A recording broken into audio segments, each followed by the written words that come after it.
今天蓝妹儿要跟您分享一道海鲜葱饼，不需要揉面，也不需要发面，简单方便又很好吃。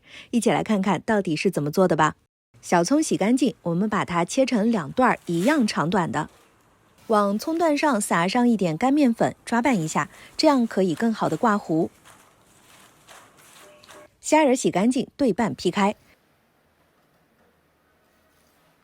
鱿鱼须洗干净之后切成小段。碗内倒入面粉，再倒入糯米粉，按照1:1的比例配置，加少许的盐，用筷子搅拌搅拌。往碗中加水，搅拌均匀，调成稍微浓稠一点的面糊。然后打入2个鸡蛋，搅散备用。平底锅内倒入一点油，舀入1-2勺的面糊，摊匀一下。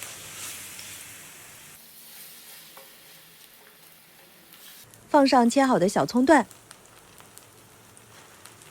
在小葱段上面再淋入一点面糊，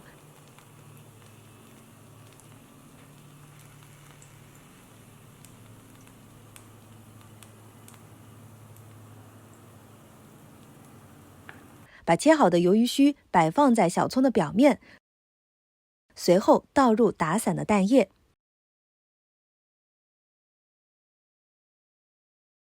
最后再淋上一点面糊，用中火烙制。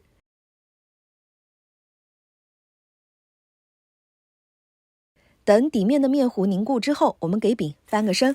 翻饼的时候动作要快，姿势要帅，不能够犹豫，这样饼才不会散。